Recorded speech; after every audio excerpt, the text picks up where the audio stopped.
আইপিএলে মুস্তাফিজকে মিস করছেন ভারতীয় সমর্থকেরা। ফিজকে আবারও ফিরে পেতে আকুত মিনতি করছেন চেন্নাইয়ের কঠোর সমর্থক।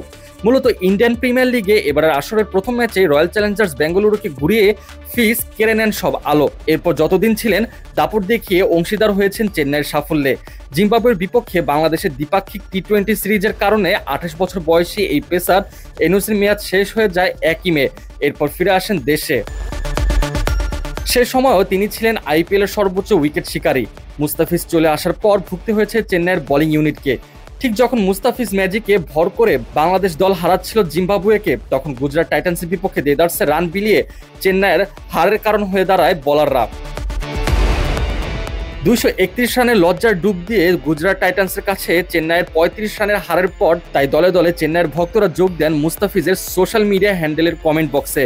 সবার আবদার একটাই, মুস্তাফিজ যেন আইপিএলে ফিরে যান, চেন্নাইয়ে যোগ দেন, বর্তমান চ্যাম্পিয়নদের প্লে অফে তুলতে সহায়তা করেন।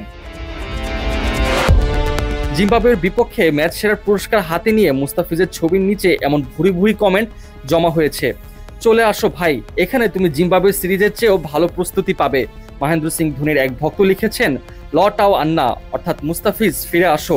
বিশাল নামের এক সমর্থক মন্তব্য, আইডল তুমি ফিরে আসো, আমাদের তোমাকে ভীষণ প্রয়োজন। টুইটারে পোস্ট করা মুস্তাফিজের সেই পোস্টে এই প্রতিবেদন তৈরি করার আগ পর্যন্ত 100-র বেশি কমেন্ট জড়ো হয়েছে, যার সিংহভাগেরই ভারতীয়দের আকুতি। আইপিএলে যোগ দিয়ে চেন্নাই সুপার কিংসকে যেন মুস্তাফিজ উদ্ধার করেন।